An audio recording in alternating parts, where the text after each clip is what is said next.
J'ai écrit ce livre parce que, à force d'aller rencontrer les hommes et les femmes sur le terrain, lors de la promotion du premier livre, je me suis rendu compte que je n'avais pas été assez loin.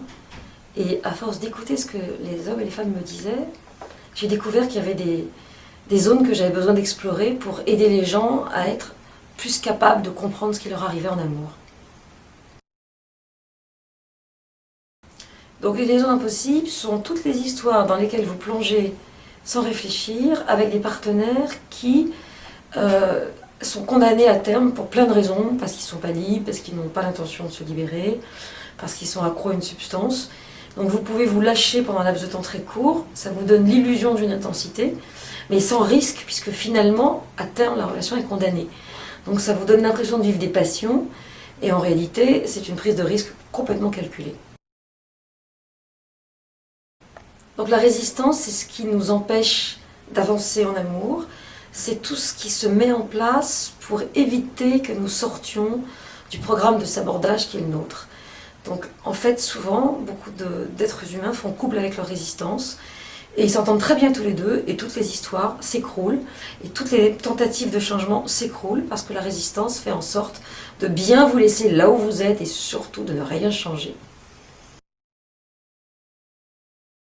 Donc pour pouvoir rencontrer quelqu'un que j'aime et qui m'aime, j'ai déjà besoin d'être prête, c'est-à-dire bien sûr d'être libérée de mon passé, de mes ex, de mes soupirants, de mes amoureux du week-end, mais surtout, qu'est-ce que j'ai envie de vivre et est-ce que je suis prête à accueillir un partenaire dans ma vie? Est-ce que je suis prête à lui faire de la place, à rentrer dans l'intimité et à l'accueillir tel qu'il est, c'est-à-dire pas forcément tel que je voudrais qu'il soit? Eh bien c'est une vraie question. Est-ce que j'ai simplement envie de tendresse ou est-ce que j'ai envie d'une vraie relation profonde?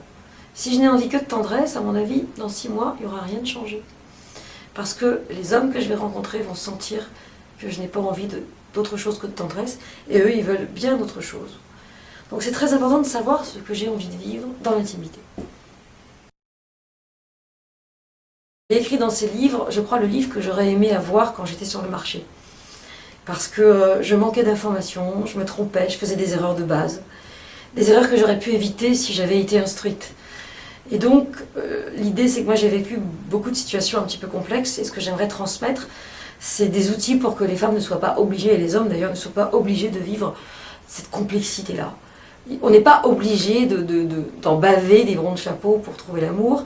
C'est normal qu'on se trompe, c'est intéressant de transformer nos histoires, mais il y a un moment donné, c'est mieux d'aller au but, quoi. Parce que trop d'histoires, trop d'échecs amoureux, tue la foi en l'amour.